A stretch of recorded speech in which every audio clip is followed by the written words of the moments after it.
ಏನಿದು ಹೂವಾಗ್ತಾ ಇದೆಯಾ? ಯಾಕೆ ದೇವ್ರ ಮೇಲೆ ಹೂ ಹಾಕಿದ್ರೆ ತಪ್ಪೇನು? ನಾನು ದೇವ್ರ? ನನ್ ಪಾಲ್ಗೆ ನೀವೇ ದೇವ್ರು. ಅಂದ್ರೆ ಅಂದ್ರೆ ಮದ್ವೆ ಆಗೋ ಹೆಣ್ಣಿಗೆ ಗಂಡ ತಾನೇ ದೇವ್ರು. ಪರವಾಗಿಲ್ವೇ, ತುಂಬಾ ವಿಷಯ ತಿಳ್ಕೊಂಡ್ಬಿಟ್ಟಿದ್ಯಾ? ಹಾ, ಇನ್ನೊಂದು ವಿಷಯ ಬಾಕಿ ಇದೆ, ಅದನ್ನ ತಿಳ್ಕೊಂಡು ಹೋಗೋಣ ಅಂತಾನೆ ಇಲ್ಲಿ ಬಂದೆ. ಏನದು?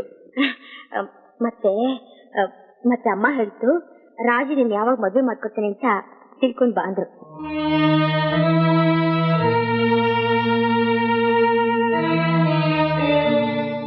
ಸೀತಾ, ನಿದ್ದೆಯಲ್ಲಿ ನಿನ್ಗೊಂದು ಸುಂದರವಾದ ಕನಸು ಬಿದ್ರೆ ಹೇಗಿರುತ್ತೆ? ತುಂಬಾ ಚೆನ್ನಾಗಿರುತ್ತೆ.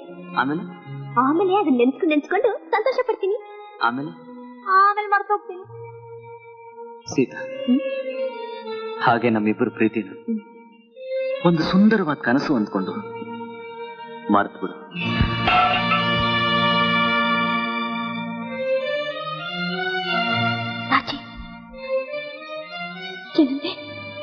ಹೌದು ಸೀತಾ, ನಾನ್ ನಿನ್ ಮದುವೆ ಮಾಡ್ಕೊಳಕ್ಕಾಗಲ್ಲ. ಯಾಕೆ ಮಾಡ್ಕೊಳ? ಅದನ್ನ ಕೇಳೋ ಅಗತ್ಯ ನಿನಗಿಲ್ಲ. ಅಗತ್ಯ ನನಗಿಲ್ಲದೆ ಆದ್ರು ತಿಳ್ಕೊಳ್ಳೋ ಅಧಿಕಾರ ನನಗೆ. ಯಾರು ಕೊಟ್ರು ನಿನಗೆ ಅಧಿಕಾರ? ಸೀತಾ, ಅವಳು ಕಟ್ಟಿದ ರಕ್ಷಣಾ ಬಂಧನ. ಹೇಳು, ಯಾಕೆ ನನ್ನ ತಂಗಿನ ಮದುವೆ ಮಾಡ್ಕೊಳ್ಳಲ್ಲ? ಶಿವು, ದಯವಿಟ್ಟು ನಾನೇನು ಕೇಳಬೇಡ. ಕೇಳ್ತೀನಿ, ಒಂದಲ್ಲ 10 ಕೇಳ್ತೀನಿ. ಮದುವೆ ಮಾಡ್ಕೊಳ್ಳಲ್ಲ ಅಂತ ಹೇಳು. ಯಾಕೆ? ಒಂದು ಹೆಣ್ಣು ಕಣ್ಣಿನಲ್ಲಿ ನಿನ್ನ ರೂಪನೇ ಹಾಕ್ತಂದೆ, ಮನಸ್ಸಲ್ಲಿ ಆಸೆನೇ ಹಾಕ್ತಂದೆ, ಹೃದಯದಲ್ಲಿ ಭರವಸೆ ಹಾಕುತ್ತೆ. ಹೇಳು, ನಿನ್ನನ್ನು ಒಳ್ಳೆಯವನು ಅಂತ ತಿಳ್ಕೊಂಡಿದ್ದೆ, ಗುಣವಂತ ಅನ್ಕೊಂಡಿದ್ದೆ. ನಿನ್ನ ಸ್ನೇಹ ಸಿಕ್ಕಿದ್ದು ನನ್ನ ಭಾಗ್ಯ ಅನ್ಕೊಂಡಿದ್ದೆ. ನಾನು ಆ ಸ್ನೇಹದ ಬಂಧನ ಕಟ್ಟಿಬಿಟ್ಟೆ, ನೀನ್ ಹೇಳ್ತಾ ಇರೋದನ್ನ ಕೇಳ್ತಾರ. ದಯವಿಟ್ಟು ನಮ್ಮ ಸ್ನೇಹದ ಸಲಿಗೆನ ದುರುಪಯೋಗ ಪಡಿಸಬೇಡ. ನನ್ನ ತಂಗಿಗೋಸ್ಕರ ನಿನ್ನ ಗೆಳತನ ಏನು, ನನ್ನ ಜೀವನ ಕೊಡಕ್ಕೋಸ್ಕರ.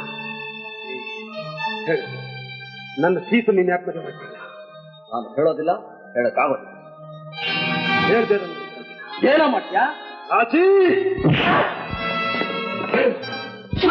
ಹೇಳು.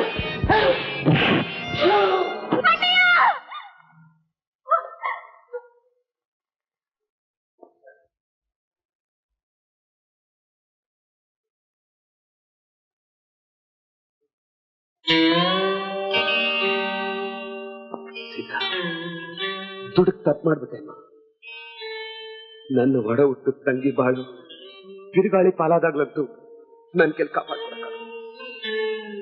ಈಗ ಈ ದೇವ್ರು ಕೊಟ್ಟು ತಂಗಿ ಬದುಕು ನಿರಾಶೆ ಬೆಂಕಿಲ್ ಬೂದಿ ಆಗುತ್ತೆ ಅಂದಾಗ ಆವೇಶನೇ ತಡ್ಕೊಳಕ್ಕಾಗಲಿಲ್ಲ. ರಾಜಿಗೆ ಹೊಡೆದು ಒಂದೊಂದು ಪೆಟ್ಟು ನಿನ್ನ ಹೃದಯ ತಗೊಳ್ಳೋ ಕತ್ತಿ ಏಟು ಅನ್ನೋ ಸತ್ಯನೇ ಬರ್ತದೆ. ನನಗೆ ಕ್ಷಮಿಸ್ಬಿಡು, ನನಗೆ ಕ್ಷಮಿಸ್ಬಿಡು ಸೀತಾ.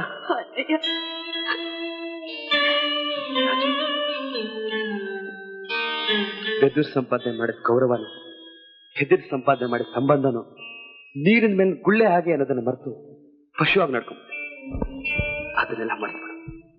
ನನ್ನ ಕ್ಷಮಿಸ್ಬಿಡು.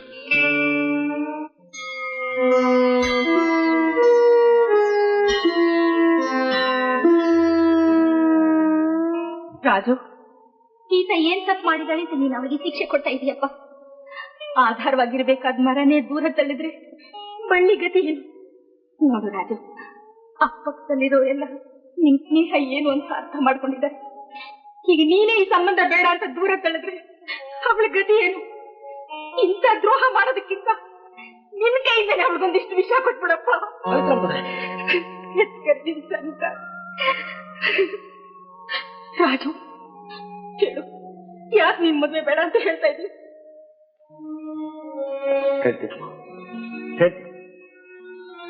ನನ್ನ ಸೀತಾ ಕಣ್ಣೀರ್ ಸುರಿಸ್ತಾ ಇದ್ರು, ಶಿವು ನನ್ನ ಹುಡುಕ್ತಾ ಇದ್ರು.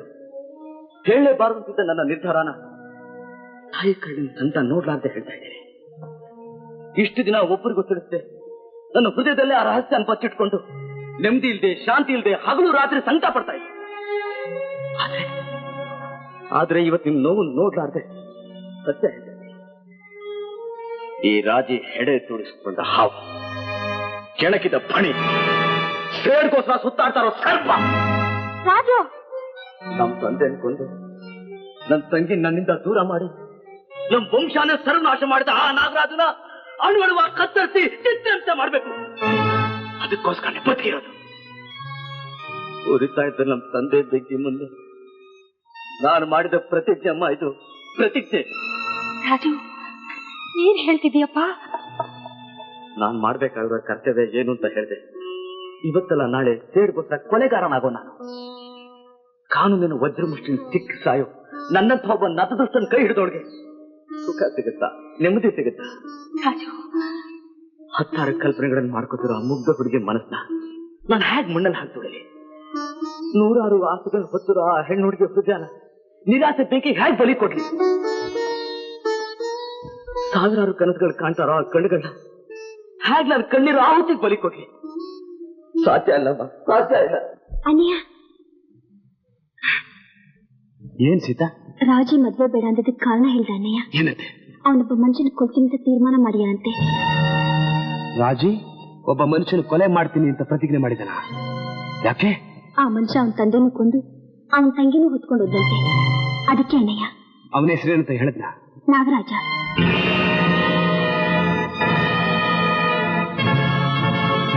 ರಾಜೇಶ್, ನೀನ್ ಕೊಲ್ಬೇಕು ಅಂತಿರೋ ನಾಗರಾಜ ನಾನೇ.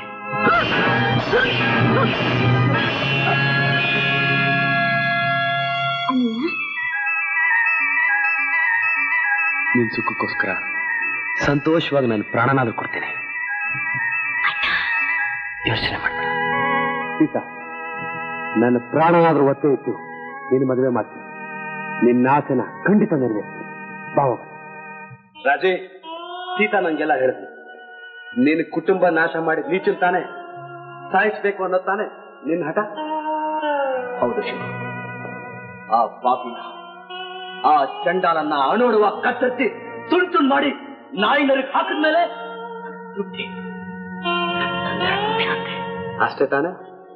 ನೀನ್ ಸೀತನ ಮದುವೆ ಮಾಡ್ಕೊ, ಆ ಕೆಲಸ ನಾನ್ ಮಾಡ್ತೀನಿ. ನೀನ್ ಮಾಡ್ತೀನಿ? ಹೌದು. ನನ್ನ ತಂಗಿ ನಿನ್ನ ಮದುವೆ ಆಗಿ 100 ವರ್ಷ ಆನಂದವಾಗಿರ್ಬೇಕು. ನನ್ನ ಉಸಿರು ನಿಮಗೆ ತಂಗಾಳಿ ಆಗ್ಬೇಕು. ನನ್ನ ಬದುಕು ನಿಮ್ಮನೆ ತೋರಣ ಆಗಿರ್ಬೇಕು. ನನ್ನ ಪ್ರಾಣ ನಿಮ್ಮ ಬಾಳಿನಲ್ಲಿ ನಂದಾದೀಪವಾಗಿ ಉರಿಬೇಕು. ಅದಕ್ಕೋಸ್ಕರ ನಾನು ಏನ್ ಮಾಡಬೇಕು ಸಿದ್ಧ? ಶಿವು, ನಿನ್ ದೇಹ ಮಾಡಿ ತಪ್ಪಿ 7 ಜನ್ಮಕ್ಕೂ ತೀರ್ಸಕ್ಕಾಗಿರೋಂತ ಋಣದ ಭಾರ ನನ್ನ ಮೇಲೆ ಬರೆಸ್ಬೇಡ. ಇದು ನಾನು ಮಾಡಿದ ಪ್ರತಿಜ್ಞೆ. ನಾನೇ ಮಾಡ್ಬೇಕು, ನಾನೇ ಮುಗಿಸ್ಬೇಕು.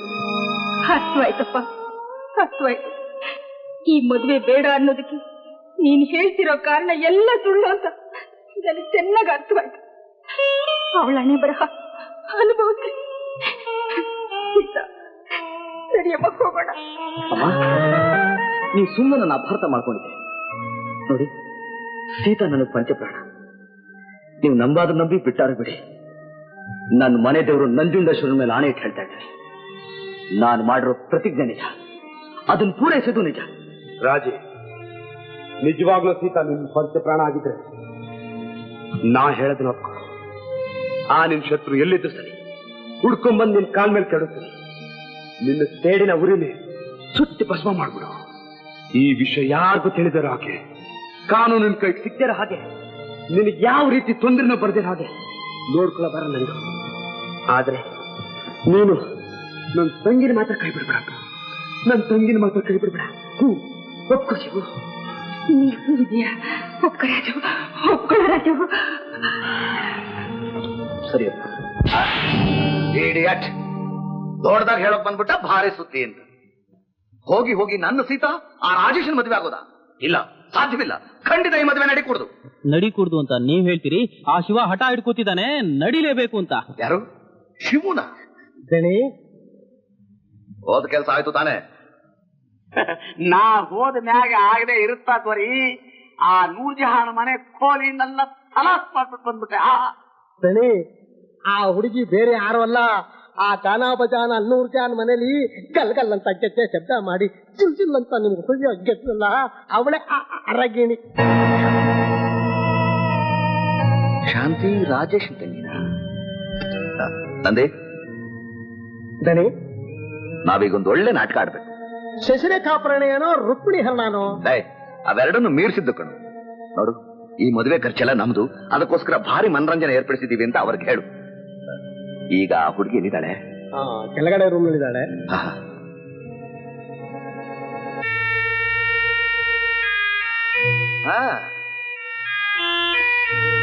ನಾಟ್ಯ ರಾಣಿಗೆ ಸ್ವಾಗತ, ಸೌಂದರ್ಯ ರಾಣಿಗೆ ಸುಸ್ವಾಗತ. ಕೂತ್ಕೋ. ಪರವಾಗಿಲ್ಲ, ಕೂತ್ಕೋ. ನನ್ನ ಯಾಕೆ ಕರ್ಸಿದ್ರಿ? ಹಾಡಿ ಆಡಿ ಬದುಕೋ ಹೆಂಗಸರನ್ನ ಯಾತಕ್ಕೆ ಕರೆಸ್ತಾರೆ ಅಂತ ಗೊತ್ತಿಲ್ವೇನೋ? ಗೊತ್ತು. ನಮ್ಮನ್ನು ನೀವು ಆಡು ಅನ್ನೋದಕ್ಕೆ, ನಮ್ಮ ಬದುಕಿನ ಜೊತೆ ನೀವು ಆಡೋದಕ್ಕೆ. ಅದೇ ಅದೇ ನೀನ್ ತಿಳ್ಕೊಂಡಿರೋ ತಪ್ಪು. ನಿಮ್ಮ ಬದುಕಿನ ಜೊತೆ ಆಟ ಆಡೋನು ಆ ದೇವ್ರು.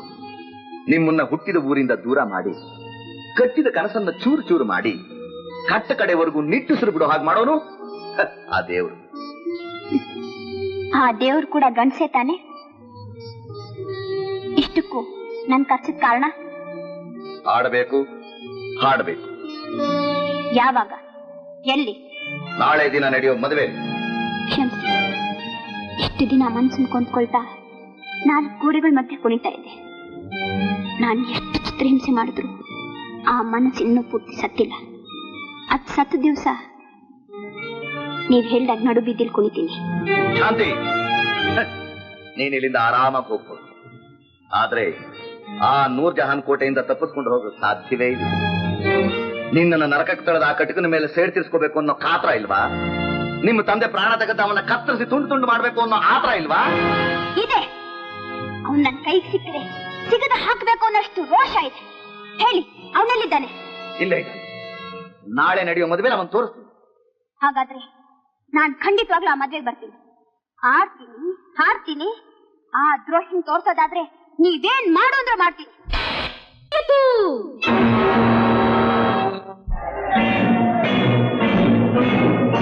ಅಣ್ಣ, ಶಾಂತಿ, ಅಣ್ಣ. ಶಾಂತಿ, ಏನಮ್ಮ ಇದು? ಈ ಕಟ್ಕಾನೆ ಅಪ್ಪನ್ ಕೊಂದಿದ್ದು, ಈ ಚಂಡಾಲ ನನ್ನ ನರಕಕ್ಕೆ ತಳ್ಳಿದ್ದು. ನಾನು ಕೊಲ್ಲಬೇಕು. ಶಿವ ಅಲ್ಲ ರಾಜಿ, ನಾಗರಾಜ. ಗರುಡ ನೆರಳಲ್ಲೇ ಆನಂದವಾಗಿ ಬದುಕಬೇಕು ಅನ್ಕೊಂಡಿದ್ರೆ ಅದು ಬರೀ ನಿನ್ನ ಭ್ರಮೆ. ಇವತ್ತಿಗೆ ನಿನ್ನ ಆಯಸ್ ಮುಗಿದು. ಶಾಂತಿ, ಈ ದುಷ್ಟನ್ ಕೊಂದು ಇವನ ರಕ್ತದಿಂದ ಅಪ್ಪನ ತರ್ಪಣ ಕೊಡ್ಬೇಕಾದವ್ ನಾನು.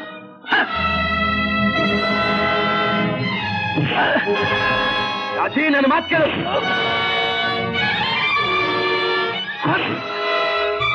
ಅವಸರ ಪಡಬೇಡ ರಾಜಿ. ನನ್ನ ಮಾತು ಕೇಳು ರಾಜಿ. ನನಗೂ ಕೈ ಇದೆ, ನನಗೂ ರೋಷ ಇದೆ. ಹೊಡಿಬೇಕು ಅಂದ್ರೆ ನಾನು ಹೊಡಿಬಲ್ಲೆ. 1 ನಿಮಿಷ ನನ್ನ ಮಾತು ಕೇಳು, ಆಮೇಲೆ ನಿನ್ನ ಇಷ್ಟ ಬಂದ ಮಾಡಿ. ನಿನ್ ಸಾಯೋವರೆಗೂ ಹೊಡೆಯೋದೇ ನನ್ನ ಇಷ್ಟ.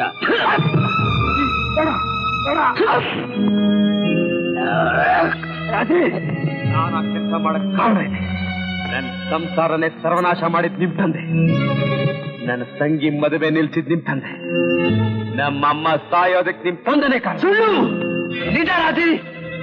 ಒಬ್ಬ ಜಮೀನ್ದಾರನ ಕಾಮದ ಹಕ್ಕೆ ನನ್ನ ತಂಗಿನ ಬಲಿ ಕೊಡಕ್ ಬಂದು ನನ್ನ ಕುಟುಂಬಕ್ಕೆ ಕಿಚ್ಚಿಟ್ಟದು ನಿಮ್ ತಂದೆ. ಹೌದು ರಾಜೇಶ, ಹೌದು. ನಾಗರಾಜ ಹೇಳಲಿಕ್ಕೆ ಹತ್ತಿರೋದು ಖರೇವದೆ. ನಿಮ್ ಕುಟುಂಬಕ್ಕಿಂತ ಗತಿ ಬರ್ಲಿಕ್ಕೆ ಕಾರಣ ಮತ್ತೆ ಬೇರೆ ಯಾರು ಅಲ್ಲ, ಅಲ್ಲದ 100 ಬಸೂರ. ಅದನ್ನೇ ಆ ಕೀಚಿಕ ನಿಪ್ಪ.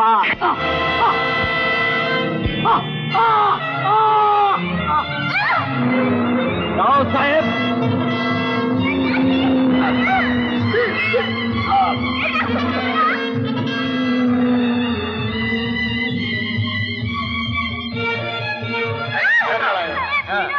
ದಿವ್ಯ, ಆ ಕಡೆ ಬರ, ಆ ಕಡೆ ಬರ.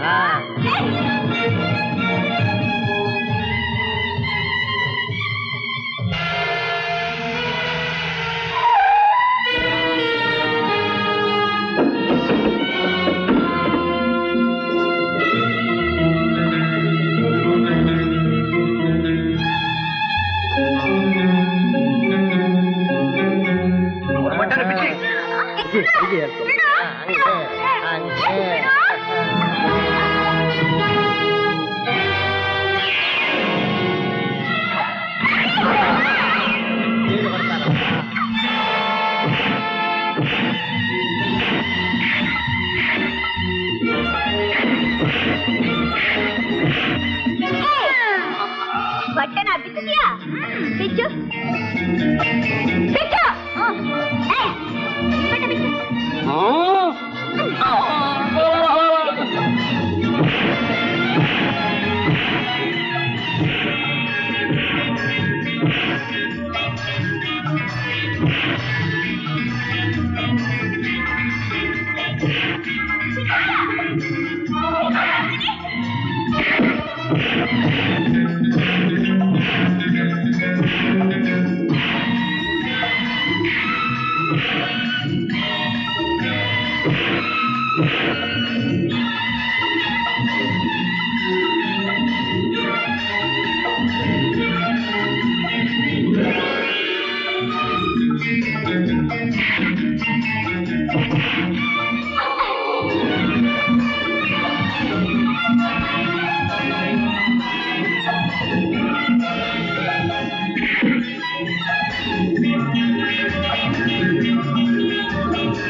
ಮಗನೇ, ರಾವ್ ಸಾಹೇಬನ ನೀನು ಹೆಣ್ಮಕ್ಳು ಮಾನ ಅಂದ್ರೆ ನೀನ್ ಕಾಲ ಹತ್ರ ಬಿದ್ದಿರೋ ಕಸ ಅಂತ ತಿಳ್ಕೊಂಡಿ.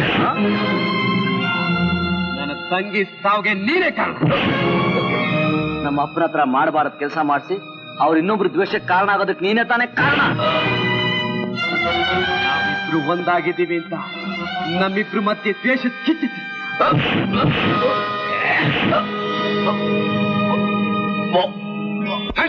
Come on. Take him.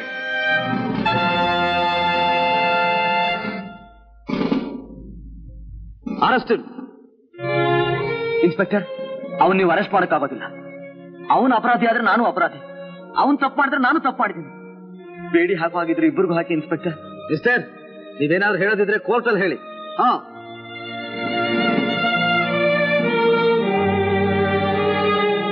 ಓ ಪಾಪಿ ನನ್ನ ಮಗ, ಜಮೀನ್ದಾರ್ ಹತ್ರ ನಾನು ಸೇವೆ ಮಾಡಿದ್ದಕ್ಕೆ ನನಗೆ ತಕ್ಕ ಪ್ರಾಯಶ್ಚಿತ್ತ. ಕಮಾನ್.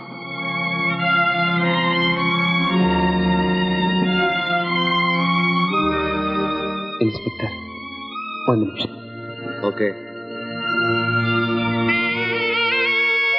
ರಾಜು, ರೋಷನ್ ಹೃದಯದಲ್ಲಿ ತುಂಬಿಕೊಂಡು ರಾಕ್ಷಸನಾಗ್ಬಿಟ್ಟೆ, ದ್ವೇಷನ ಕಣ್ಣಲ್ಲಿ ತುಂಬಿಕೊಂಡು ಕುರುಡನಾಗ್ಬಿಟ್ಟೆ.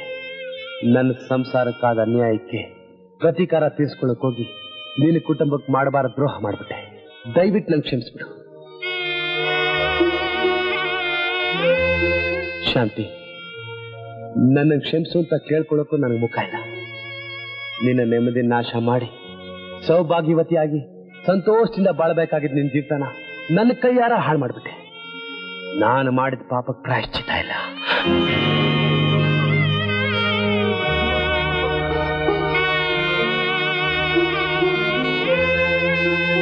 ಶಾಂತಿ, ನಿನಗೂ ನಿಮ್ಮ ಅಣ್ಣಂಗೂ ಆಕ್ಷೇಪಣೆ ಇಲ್ಲದೆ ಹೋದ್ರೆ ಈ ರಕ್ತ ತಿಲಕನ ನಿನ್ನ ಹಣೆಯಲ್ಲಚ್ಚಿ ನನ್ನ ಪಾಪಕ್ಕೆ ಪ್ರಾಯಶ್ಚಿತ್ತ ಮಾಡ್ಕೊತೇನೆ.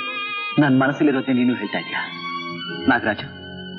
ಇದು ಪ್ರಾಯಶ್ಚಿತ್ತ ಅಲ್ಲ, ನಮ್ಮ ಸ್ನೇಹಕ್ಕೆ, ನಮ್ಮ ವಿಶ್ವಾಸಕ್ಕೆ ಇದು ಶಾಶ್ವತವಾದ ಸಾಕ್ಷಿ.